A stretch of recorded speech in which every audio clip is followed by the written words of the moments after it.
When Steel talks, everybody listens.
When Steel Talks is here at Carol Studios in New York City, and we're sitting talking with Mr. Chris Cerrone, who is a composer with the Brooklyn Philharmonic, and we just want to get your thoughts on your new work that includes work for Steel Pan and of course the Brooklyn Philharmonic. Could you tell us how that came about and what were your thoughts on it?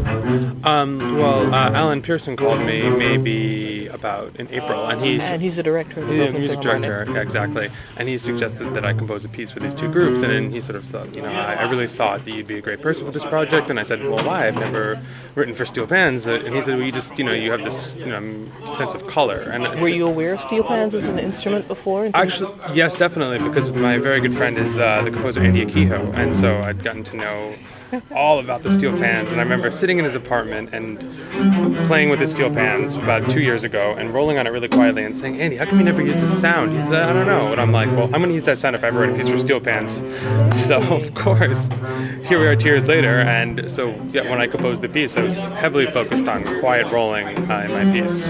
Okay, so this is a premiere for you, a world premiere? Absolutely. And are you looking for and hoping to do maybe some more work with steel pan in the future? I think that it's an instrument which I was really hadn't explored the way I have, and my focus on this piece was to create a piece for steel pans and orchestra, not just steel pans plus orchestra or not solo. It's really to blend them all together. So now that I think I found a way into the world of this instrument, I'm really excited about working with them in the future. And it's very interesting because steel pans are not an instrument that classical percussionists play, or they're very uncomfortable with it, but little by little certain advocates like Andy and other people are really starting to play it more. So if I have the opportunity, I'd love to work with steel pans more, and it's a wonderful sound. It blends really great with other instruments, and I think that it also is a very distinct, unique color that always sticks out. If you ever want anything to ever be at the forefront, steel pans. Well, thank you very much, Chris Cerrone, and we're looking forward to hearing your work. I'm looking forward as well. Thank you. Thank you.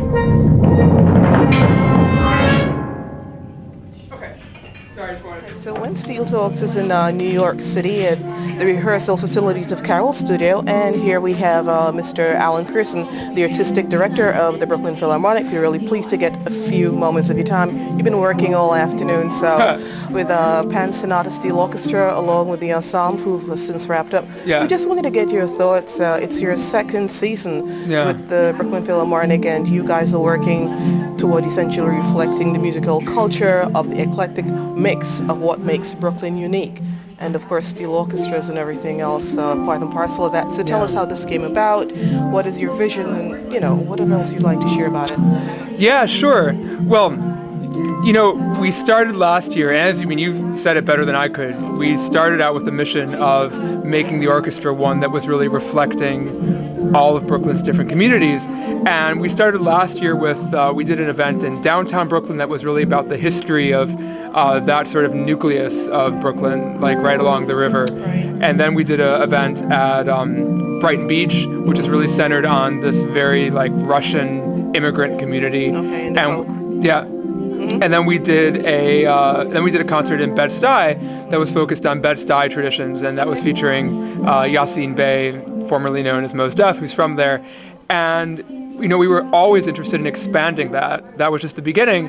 And I was been always really fascinated with the Caribbean culture in Brooklyn, which is so important and so rich and so varied, and something that I really didn't know very much about, and still have a huge amount to learn. Okay. And we started a conversation with Jumani Williams, who's a local council person in Flatbush, and who was great and has been really supportive, and arranged a couple of meetings with artists and people from the community. And I think it was through that conversation, or through people that he introduced us to, that we started talking about doing something involving steel pan and then the pan sonatas. Okay, so what have you found that's most different, if anything, in working with the steel orchestra and your conventional ensembles and the Philharmonic at large? Right.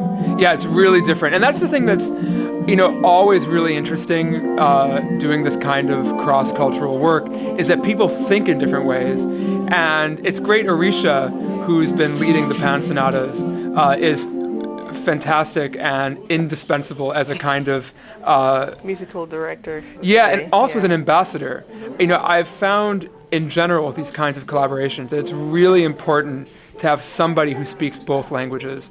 And she fits that bill very well. She fits the bill, right? Because people like the steel, like the pan sonatas, they count differently. They think about time differently. It's a whole different way of thinking. They learn music differently. It's much more focused on memorization and on listening. And it's really interesting working on Chris Cerrone's piece, because it's very simple, but it's a very different kind of music than what the steel pan... The rhythmic patterns. Yeah. It's like there's a part of the piece where Chris has each player one by one coming in and just like pulsing. And they're not together. They're just like pulsing on their own, not in the same tempo at all. And that's how the music is written. Right, that's how the music is written. And they come in one at a time. And it's very hard, and it's very simple, but it's very hard for, the group to learn that, because it's a very different kind of time. And what's, I think steel pan is very much, in steel pan, the time is very much in the ensemble. So the idea that they have to like take a tempo off of, this. I think it's, what I'm doing, which is conducting, is I think a foreign language for them. It's just, and so it's just, we have very different ways of working. And I don't know, it's always challenging and it's always interesting to try to make those connections and bring the worlds together. When steel talks, everybody listens.